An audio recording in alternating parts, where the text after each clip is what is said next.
ఆ! చాలా సంతోషం. మిమ్మల్ని ఓ ప్రశ్న అడుగుతాను. ఇద్దరు తాగుబోతు అతను, తాగని వ్యక్తి. వాళ్ళిద్దరూ ఎదురుపడ్డారు. ఒకరికొకరు ఎదురుపడ్డారన్నమాట. ఎదురుపడినప్పుడు ఒకరి గురించి ఒకళ్ళు ఏమనుకుంటారు చెప్పండి? ఒకడు తాగడు, ఆ దారిలో వెళ్తున్నాడు. ఇంకొకడు తాగేవాడు అలా వస్తున్నాడు. వీడు వాడిని చూడగానే, వాడు వీడిని చూడగానే ఏమనుకుంటారు? ఏం ఫీలింగ్స్ వస్తాయి వాళ్ళకి? సాధారణంగా లోపల ఏం ఆలోచనలొస్తాయి? ఆ! తాగుతున్నాడు. ఛీ! తాగుబోతు అనుకుంటాడు. వాడేమనుకుంటాడు వీడిని చూసి?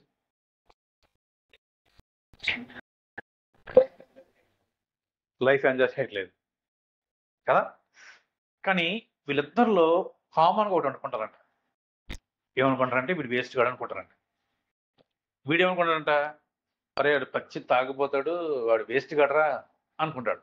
వాడేమనుకుంటాడంట, వీడు వేస్ట్ గాడురా, కనీసం డబ్బులు కూడా ఖర్చు పెట్టడు. లైఫ్‌ని ఎంజాయ్ చేయట్లేదు వీడు అనుకుంటాడు. కదా! అంటే ఒక ప్రమాదం ఏంటంటే, మనిషి అభిప్రాయాలకి బందీ అన్నమాట. అంటే ఒక అభిప్రాయం ఉంటది. ఇంకా ఆ అభిప్రాయంతోనే అవతల వ్యక్తులను చూడడమైనా, పరిస్థితులను చూడడమైనా, తనను తాను చూసుకోవడమైనా అభిప్రాయమే. బెస్ట్ ఇంప్రెషన్ అంటారు కదా! ఫస్ట్ చెడు అయిన అభిప్రాయం వచ్చిందనుకోండి, ఇంకోడు మంచోడైనా సరే ముందు ఏర్పరచుకున్న అభిప్రాయంలోంచి చూస్తాం అన్నమాట. ఒరేయ్! వీడు అలాంటోడు కదరా! ఇలా చేస్తున్నాడు ఇప్పుడు అనుకుంటాం అన్నమాట. వేరే వాళ్ళ గురించి అనుకుంటాం. అయితే ఇంకా ప్రమాదం ఏంటంటే, మన గురించి మనం కూడా చాలా సార్లు మంచి అభిప్రాయం పెట్టుకుంటున్నాం. మంచి అభిప్రాయం. కదా! అయితే ఈరోజు ఈ మంచి అభిప్రాయంలో పడిపోయి ఎట్లాగా మనిషి లేకపోతే మనం పక్కకు వెళ్ళిపోయే అవకాశం ఉందో ఈరోజు చూడడానికి ప్రయత్నం చేద్దాం. ఈరోజు నా అంశం పేరేంటంటే కాంప్రమైజింగ్. నా అంశం పేరేంటంటే కాంప్రమైజింగ్. అంటే రాజీ పడిపోవడం. ఓకేనా తమ్ముడు? రాజీ పడిపోవడం. నేను రాజీ పడ్డాన్ని ఇట్లా డిఫైన్ చేస్తానన్నమాట. రాజీ పడడం అంటే అర్థం ఏంటంటే, కాంప్రమైజింగ్ అంటే అర్థం ఏంటంటే, ఇప్పుడు రైట్ వే నీకు తెలుసు. రైట్ డెసిషన్ నీకు తెలుసు. రైట్ బిహేవియర్ నీకు తెలుసు. అంటే సరైన మార్గం ఏంటో నీకు తెలుసు. అయితే ఈ సరైన మార్గం నుంచి కాస్త కొంచెం పక్కకు రావడం మాట. కొంచెం పక్కకు రావడం. ఓకే తమ్ముడు? కొంచెం పక్కకు రావడం. అది ఆలోచన అవ్వచ్చు, పని అవ్వచ్చు, నిర్ణయాలు అవ్వచ్చు. నీకు సరైన మార్గం నుంచి జస్ట్ కొంచెం స్లైట్‌గా పక్కకు వెళ్ళడం అన్నమాట. మనం ఏమనుకుంటామంటే ఒక చిన్న ఆలోచనే కదా! ఈ ఒక్కరోజే కదా! ఇందులో పెద్ద తప్పేముంది? దీనివల్ల మనకు నష్టం ఏముంటది? అని ఇలాంటి ఫీలింగ్స్‌తో స్లైట్‌గా వేరియేషన్‌లు అవుతాం అన్నమాట. వేరియేటివ్. దాన్ని కాంప్రమైజింగ్ అంటారు. అయితే తమ్ముడు, చెల్లి జాగ్రత్తగా గుర్తుపెట్టుకోండి. ఈ స్లైట్ వేరియేషన్‌లో తప్పు ఉండకపోవచ్చు అప్పుడు. కానీ అది ఆ వేరియేషను చాలా దూరం తీసుకెళ్తారు. చాలా దూరం తీసుకెళ్తారు. అది మనం గుర్తుపెట్టుకోవాలి. ఇంకోటేంటంటే సాటాను సాతాను గాడు మన నుంచి ఎక్కువగా కోరుకునేది ఏంటంటే కాంప్రమైజింగే. కాంప్రమైజ్ అవ్వాలి. ఎప్పుడు కాంప్రమైజ్ అవుతాడా అని చూస్తాడన్నమాట. ఎప్పుడు కాంప్రమైజ్ అవుతాడా అని చూస్తాడన్నమాట. ఎప్పుడైతే కాంప్రమైజ్ అయ్యామో వెంటనే దూరిపోతాడన్నమాట. తీయొద్దండి. బైబిల్‌లో ఏముందంటే, మీరు అపవాదికి చోటివ్వద్దు అని ఉందన్నమాట. చోటు అనే పదం ఉంది కదా అక్కడ. వాస్తవానికి మీరు మెట్రో బస్సులు ఎక్కుతారు హైదరాబాద్‌లో పిల్లలు. కొంతమంది ట్రైన్స్ ఎక్కుతారు. ఎట్లా ఎక్కుతారు కాలేజ్ పిల్లలు? జస్ట్ టో, టో అనుస్తారు అంతే. కదా! అంటే అంత చిన్న ప్లేస్ దొరికితే చాలు ట్రావెల్ చేస్తారు. ఆ ఆ మాటకు అర్థం అది. చిన్న ప్లేస్ చాలన్నమాట. స్లైట్ వేరియేషన్ చాలన్నమాట. Slight variation. చిన్న మార్గం వెళ్తే చాలు. తీయొద్దునండి. ఎఫెసీ 2:3 వచనంలో ఏముంటదంటే, మీరు వాయుమండల సంబంధించిన అధిపతిని అనగా అవిధేయులైన వారిని ప్రేరేపించు శక్తికి అధిపతి అయిన వారిని అనుసరిస్తున్నారు. అంటే ఎవరైతే కాంప్రమైజ్ అవుతారో వాళ్ళని ప్రేరేపిస్తాడంట వాడు ఇంకా ఇంకా ఇంకా. ఓకేనా తమ్ముడు చెల్లి? సో కాంప్రమైజింగ్ అనేది మనకి ప్రమాదమే అనేది ఫస్ట్ పాయింట్ మనం అర్థం చేసుకోవాలి. ఇప్పుడు కాంప్రమైజింగ్ అంటే సాతానుగాడు ఏం చేస్తాడంటే మనకి పాపం నష్టాన్ని కలిగిస్తుంది అని మనకు చూపించడు. అది ఎలాంటిదో చెప్తాను.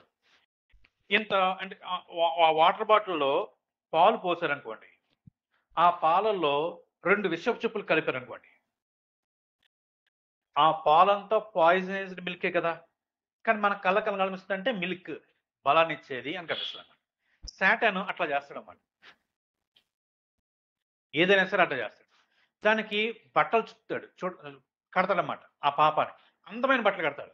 అంటే సంతోషం అనే బట్ట కట్టొచ్చు. లేకపోతే థ్రిల్ అని బట్ట కట్టొచ్చు.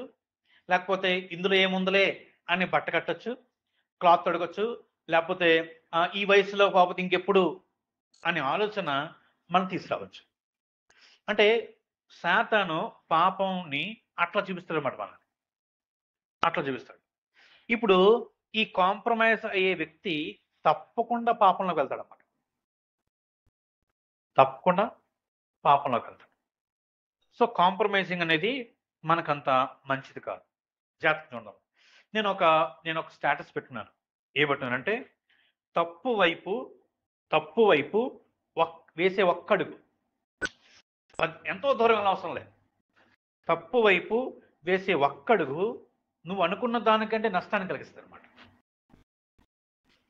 నువ్వు అనుకున్న దానికంటే నష్టాన్ని కలిగిస్తుంది. ఒక చిన్న ఉదాహరణ చెప్తాను. ఏ చోట జరిగింది, పెద్దగా బయటకు రాలేదు. ఫార్మసీ చదువుకుంటున్న ఇద్దరు ప్రేమించుకోవడం తప్పే ఉందలే. ఇందులో అంటే ఇది కామన్ ఈ రోజుల్లో బిగించేశారు. హాస్టల్ పిల్లలిద్దరు అవుటింగ్ ఇచ్చారు, తిరిగారు. ఆ అమ్మాయి ప్రెగ్నెంట్ అయింది. ఫార్మసిస్టులు కదా, వాళ్ళకి మెడిసిన్ బాగా తెలుసు, తీసేసుకోవచ్చు. కానీ అమ్మాయి తీసుకోవాలి. 7th మంత్ దాకా క్యారీ చేసింది. ఎట్లా మేనేజ్ చేస్తుందో తెలియదు. 7th మంత్లో ఫ్రెండ్స్ తోటి ఫార్మసిస్ట్ చదువుకున్న విద్యార్థులు డెలివరీ చేశారు. ఆ పాపని ఇసిరేశారు. ఆ అమ్మాయి నెక్స్ట్ డే చచ్చిపోయింది. ఆలోచన చేయండి. భీమవరంలో ఒకప్పుడు జరిగిన సంఘటన. ఇట్లాగే ఒక అమ్మాయి ప్రెగ్నెంట్ అయితే ఇంట్లో వాళ్ళకి తెలియకుండా ఆర్ఎంపీ డాక్టర్ దగ్గరికి వెళ్ళింది అనమాట.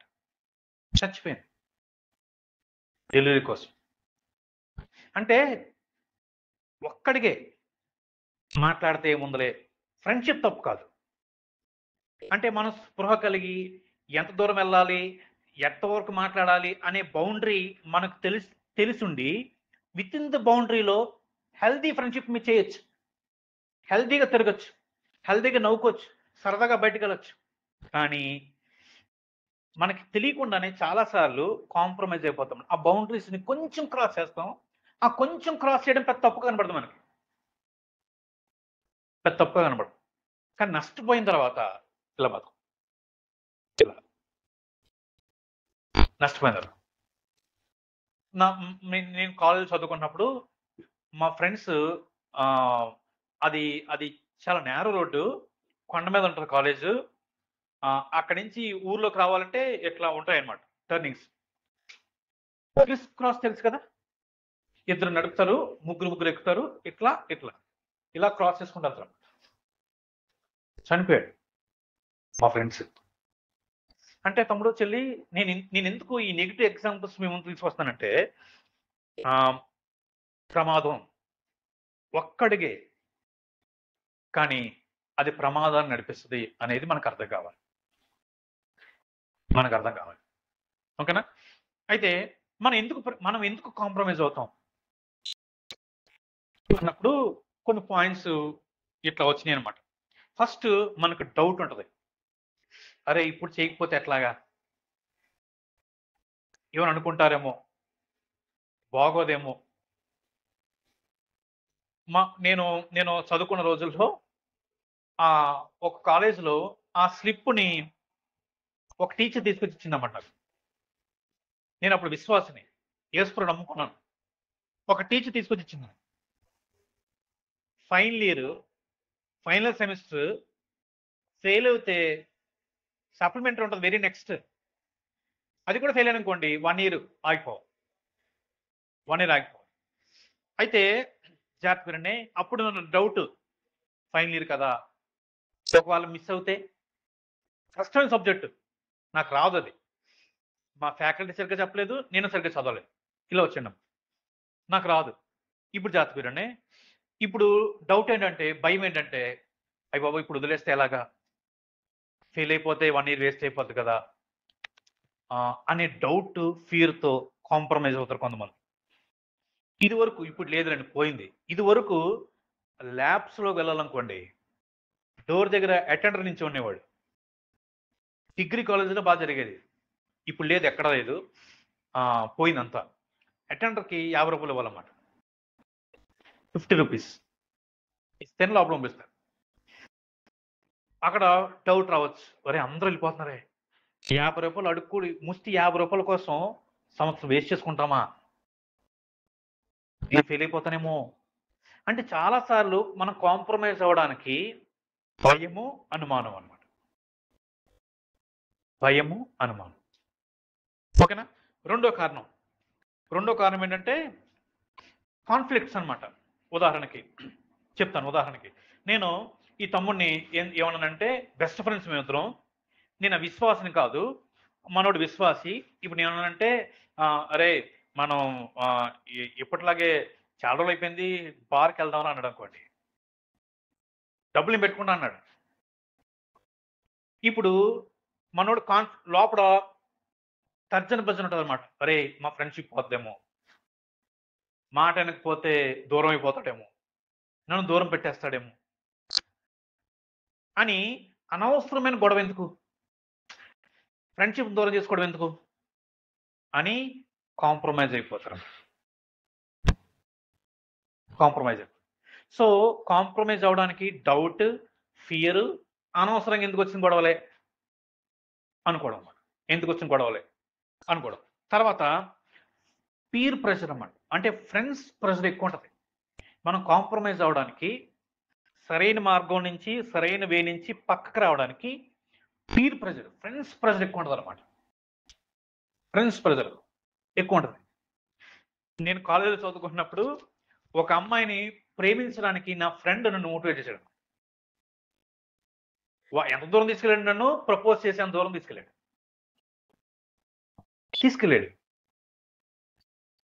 సో అంటే ఫ్రెండ్స్ ప్రెషర్ వల్ల ఏం చేస్తామంటే, ఫ్రెండ్షిప్ పోకూడదనో, లేకపోతే చనువును బట్టో మనం కాంప్రమైజ్ అయిపోతాం.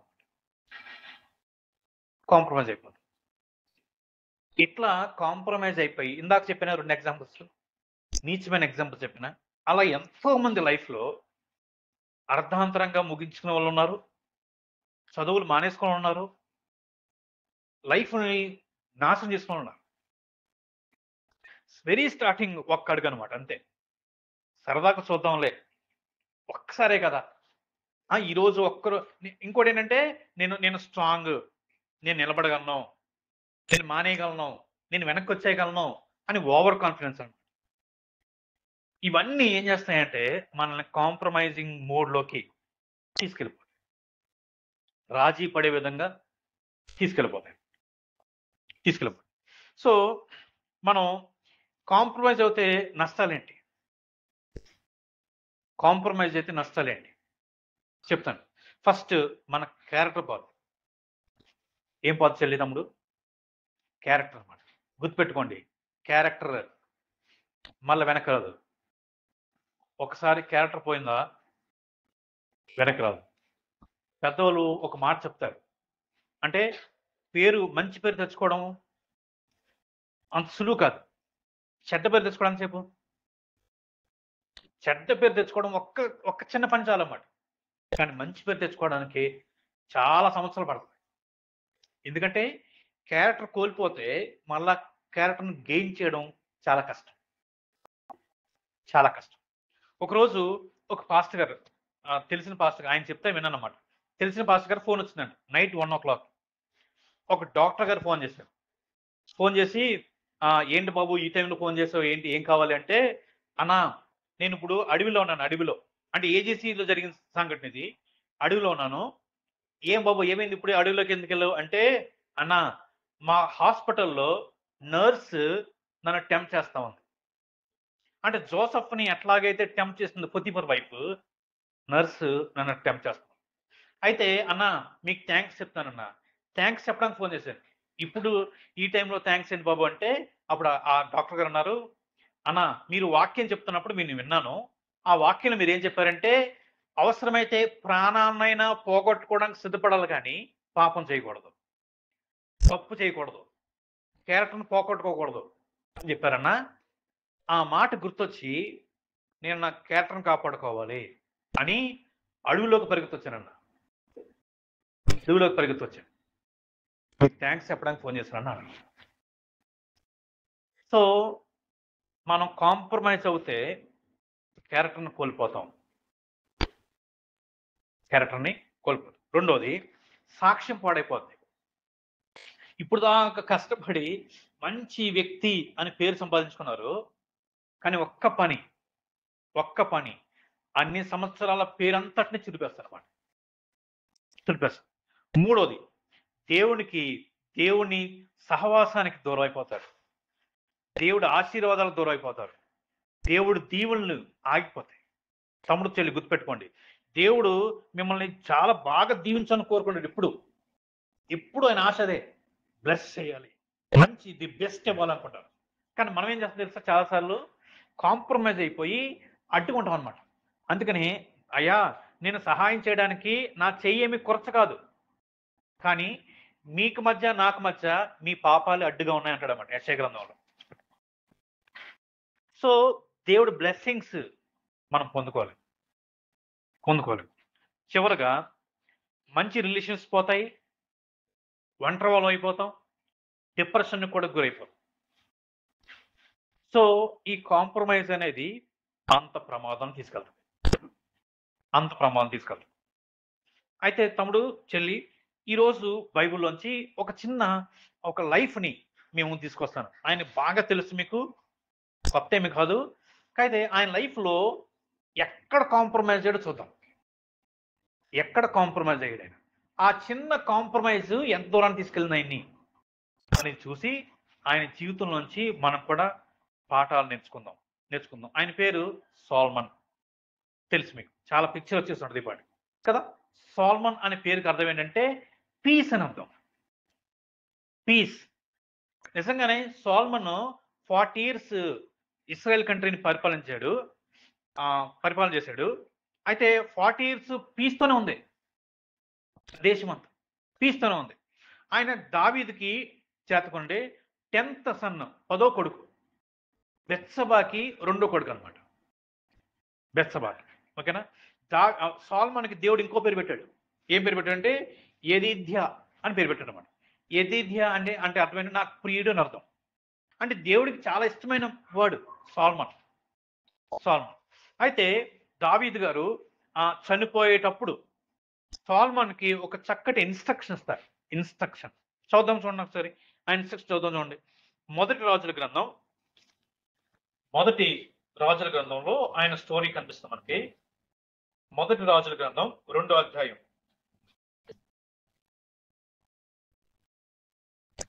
మొదటి రాజుల గ్రంథం 2వ అధ్యాయం 3-4 వచనాలు. కాపాడి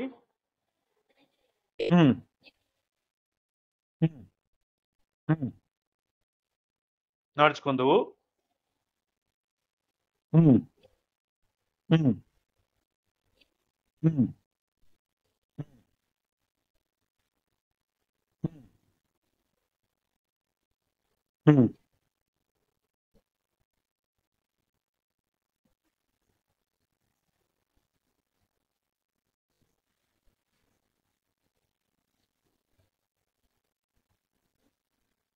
యెహోవా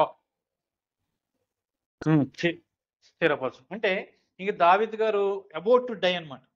చివరిగా కొడుకుని పిలిచారు.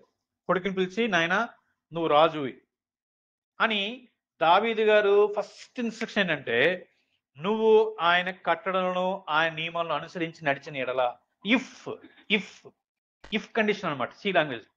ఇఫ్ నువ్వు నడిస్తే తప్పకుండా దేవుడు దీవిస్తాడు.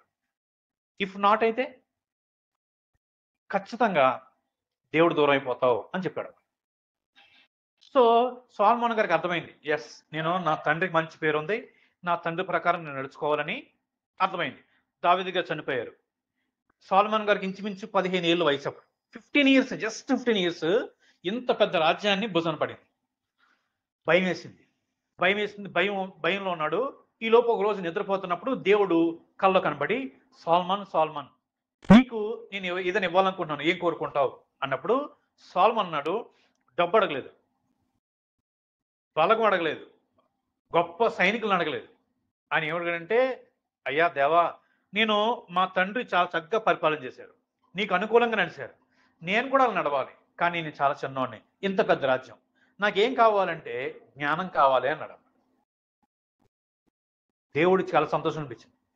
వెరీ గుడ్ సొలొమోన్, అంటే నువ్వు మిగతా అడగలేదు కానీ జ్ఞానం అడిగావు, ఏది అవసరమో అదే అడిగావు, వెరీ గుడ్ అని చెప్పి మెచ్చుకొని జ్ఞానంతో పాటు డబ్బుని ఘనతని దేవుడు గిఫ్ట్గా ఇచ్చాడు. సో సొలొమోను చాలా చక్కగా జ్ఞానవంతులో ఎదుగుతూ ఉన్నాడు. సొలొమోను అంత జ్ఞానం యేసు ప్రభు తర్వాత ఇంకెవరికి లేదు. యేసుప్రభు పైనుంచి వచ్చాడు కాబట్టి యేసుప్రభుని తీసేస్తే ఈ భూమి మీద మానవుడిగా తల్లిదండ్రులకు పుట్టిన ఎవరిలోనూ అంత జ్ఞానం లేదు. అంత జ్ఞాని అనమాట సొలొమోను. అయితే రాజ్యం పరిపాలన చాలా చక్కగా జరుగుతూ ఉంది, డబ్బులు పెరుగుతూ ఉన్నాయి, ఆస్తి పెరుగుతూ ఉంది. ఇతని జ్ఞానం చూడడానికి వేరే దేశాల నుంచి కూడా వస్తున్నారన్నమాట జనాలు. ఆశ్చర్యపోతా ఉన్నారు, అబ్బా అసలు ఎంత మంచి డెసిషన్ తీసుకున్నాడు, ఇంత చిటికలో సాల్వ్ చేస్తున్న ప్రాబ్లం. చాలా జ్ఞానం పెరిగింది. అయితే సొలొమోను గారు చేసిన ఇంకో మంచి పని ఏంటంటే, దావీదు గారికి అరే నేనేమో రాజ్యంలో ఉంటున్నాను, దేవుడు ఏమో గుడారంలో మందిరంలో ఉంటున్నాడు, ఇదేం బాగలేదు, ఆయనకు కూడా ఒక చక్కటి మందిరం కట్టాలనుకున్నాడు దావీదు. కానీ దావీదు బెత్షెబాతో పాపం చేశాడు, అన్యాయంగా ఉరియాని చంపాడు. కాబట్టి దేవుడు దావీదుతో అన్నాడు, నాయనా నువ్వు కట్టొద్దు, నీ చేతులు రక్తంతో తడిచినాయి, నాకొద్దు, నీ కొడుకు సొలొమోను చేత కట్టించన్నాడు.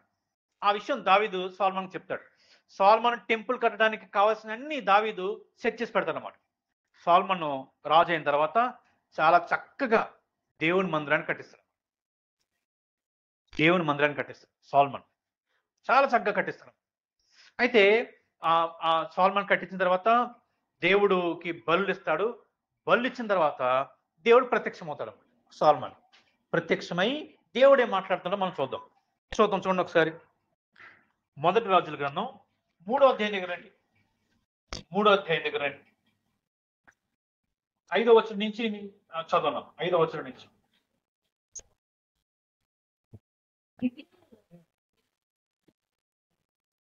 అది ప్రత్యక్షమై దేవుడు జ్ఞానాన్ని కూడా చూస్తాం కదా, చెప్పుకున్నాం కదా మనం. 9వ వచనం, 9వ అధ్యాయం దగ్గర రండి. 9వ అధ్యాయం.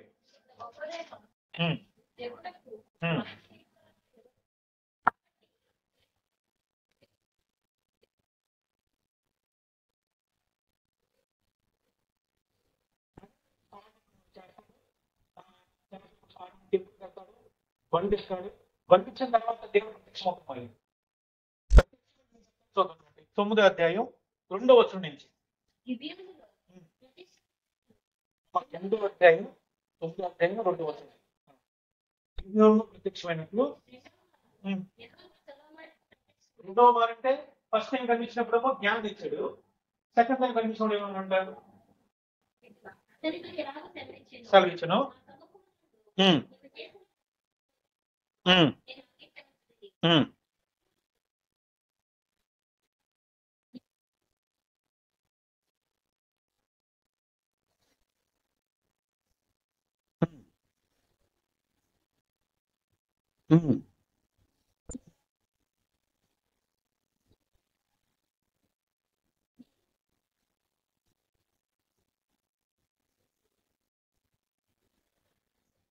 అనుసరించిన ఎడల చాలా. అంటే దేవుడు ఏమంటాడంటే, నువ్వు చేసిన ప్రార్థన వింటాను, ఈ మందిరంలోకి వచ్చి ఎవరు ప్రార్థన చేస్తున్నా వాళ్ళ ప్రార్థన వింటాను అని ప్రామిస్ చేసి, ఇప్పుడు సొలొమోనుకి దేవుడు ఇస్తున్న శిక్ష ఏంటంటే, నాయన నువ్వు నీ తండ్రి నడిచినట్లు నడిస్తే నీకు దేవునిస్తాను, ఖచ్చితంగా నేను కాపాడుతాను, వృద్ధి చెందిస్తాను, నీ తర్వాత నీ కొడుకులకి ఈ రాజ్యాన్ని ఇస్తాను. ఇఫ్ నాట్, నువ్వు అట్లా నడుచుకోకపోతే నష్టాన్ని కూడా చవి చూస్తావు అని దేవుడు చెప్పేశాడు. ఓకేనా? సో సాల్మన్కి ఫుల్ ఇన్స్ట్రక్షన్ ఉంది. వాళ్ళ తండ్రి ఇన్స్ట్రక్షన్ ఇచ్చాడు, స్వయంగా దేవుడు కూడా 2 times ఇన్స్ట్రక్షన్ ఇచ్చాడు. ఓకేనా? సరే, ఇప్పుడు జాగ్రత్తగా ఉంది, ఎక్కడ కాంప్రమైజ్ అయ్యాడు ఈయన అనేది మనం చూద్దాం. సాల్మన్ గారు లైఫ్ అంటే ఆయన రాజ్యం పరిపాలన జరుగుతూ ఉన్నప్పుడు సాల్మన్ గారు వేసిన మొదటి అడుగు, ఫస్ట్ కాంప్రమైజింగ్ స్టెప్ ఒకటి ఉంది. ఏంటంటే ఒకసారి మొదటి రాజు గ్రంథం 10వ అధ్యాయం తీయండి. 10వ అధ్యాయం 26వ వచనం.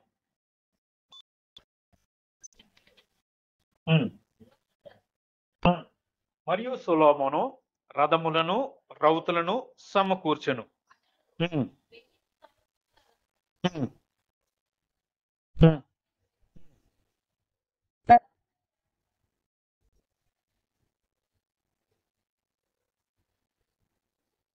28 సొలొమోను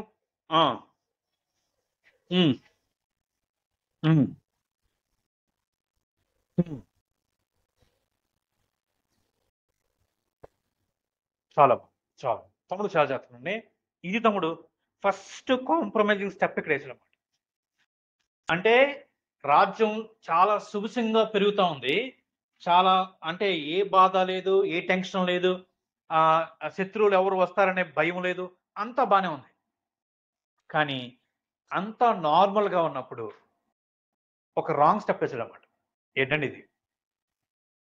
ఎందుకు రాంగ్ స్టెప్ అన్నా అంటే జాగ్రత్తగానండి, దేవుడు తీయొద్దులండి, మీరు గుర్తుపెట్టుకోండి. ద్వితీయోపదేశకాండం 17వ అధ్యాయంలో 16-17 వచనంలో చెప్తాడనమాట. ఏం చెప్తాడంటే, నాయన రెండు ఇన్స్ట్రక్షన్ ఇస్తాడు. రాజు అయిన వాడు వేరే దేశం నుంచి రథాలు గుర్రాలు అంటే యుద్ధం చేయడానికి ఏమీ సమకూర్చుకోకూడదు. 2, ఒకరికంటే ఎక్కువ భార్యను చేసుకోకూడదు చెప్పేశాడు క్లియర్గా. 2 ఇన్స్ట్రక్షన్స్ ఉంటాయి అక్కడ. సాల్మన్కి తెలిసి ఆ విషయం, కానీ సాల్మన్ కాంప్రమైజ్ అయ్యమాట. ఎందుకు చెప్పండిరా? ఎందుకు తెచ్చుకోవద్దు అన్నాడు దేవుడు అంటే, మిమ్మల్ని కాపాడేది నేను, మీ యుద్ధం చేసి గెలుస్తారా? మిమ్మల్ని కాపాడేది నేను కదా, మీరు ఎవరి మీద ఆధారపడాలి?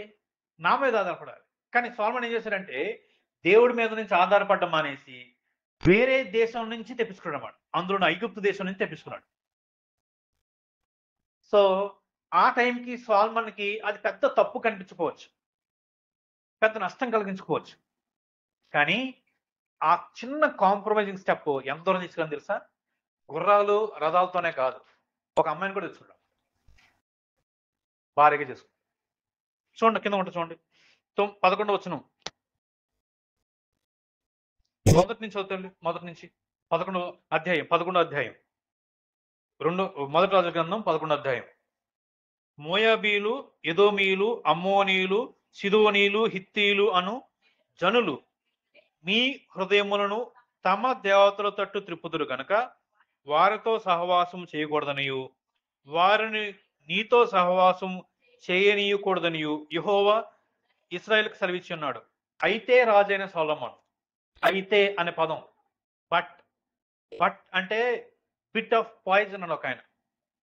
బట్ సాల్మన్ ఫరో కుమార్తెను కాక ఆ జనుల్లో ఇంకా అనేక మంది పరస్త్రీలను ఏం చేశారంటండి? ఏం చేశారమ్మా? మోహించి. తమ్ముడు చెల్లి జాగ్రత్త అండి, వాస్తవానికి సాల్మన్ దేవుని ప్రేరేపణ చేత ఇక్కడ రాయకపోతే ఈ ఆథర్ రాయకపోతే ఏమని రాయాలంటే, సాల్మన్ నేను ప్రేమించని రాయాలి. కానీ దేవుడికి లోపల ఆలోచన తెలుసు, సాల్మన్ ప్రేమ కాదు, మోహించి అని రాశాడు.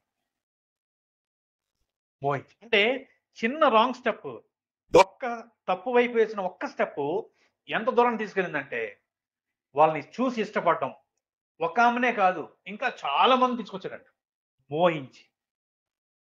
అంటే తమ్ముడు ఏమైపోయిందంటే దేవుడు లైట్ అయిపోయాడు. దేవుడి మాటలు లైట్ అయిపోయింది, అలవాటు అయిపోయింది. ఏముందలే అంటే ఒక్కసారి అబద్ధం ఆడితే ఏముందలే, ఒక్కసారి మోసం చేస్తే ఏముందలే, ఒక్కసారి ఆ అమ్మాయిని లేకపోతే ఆ అబ్బాయిని తప్పుడు చూపులు చూస్తే ఏముందలే. అబద్ధం ఆడితే ఏమైపోయిందా? అబద్ధం ఆడితే నాలుగు పగిలిపోవాలంటే అప్పుడు అబద్ధం ఆడకుండా నువ్వు. తప్పుడు చూపు చూస్తే బుర్ర పగిలిపోవాలి అని దేవుడు పెట్టున్నాడు అనుకోండి, అప్పుడు తప్పుడు ఆలోచన రాకుండా ఉంటాయి, ఆలోచించుకుంటూ ఉంటాం కదా. ఏం జరగట్లేదు కదా, కాబట్టి ఏం జరగలేదు కాబట్టి ఓకే కామన్. అట్లాగే అదే నిర్లక్ష్యంతో సొలొమోను వేసిన ఒక్క స్టెప్ ఎంత దూరం తీసుకెళ్ళిందంటే, ఆ స్త్రీని తెచ్చుకోవడమే కాదు, అనేక స్త్రీని తెచ్చుకొని మోహించడం. అంత ఇంకా ఏం చేసి చూడండి, కింద ఉంటది.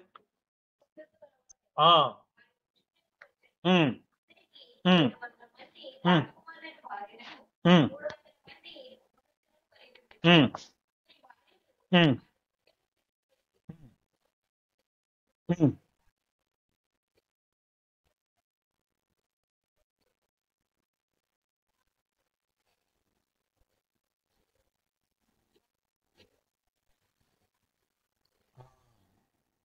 యథార్థమైన హృదయాన్ని పోగొట్టేసుకున్నాడు.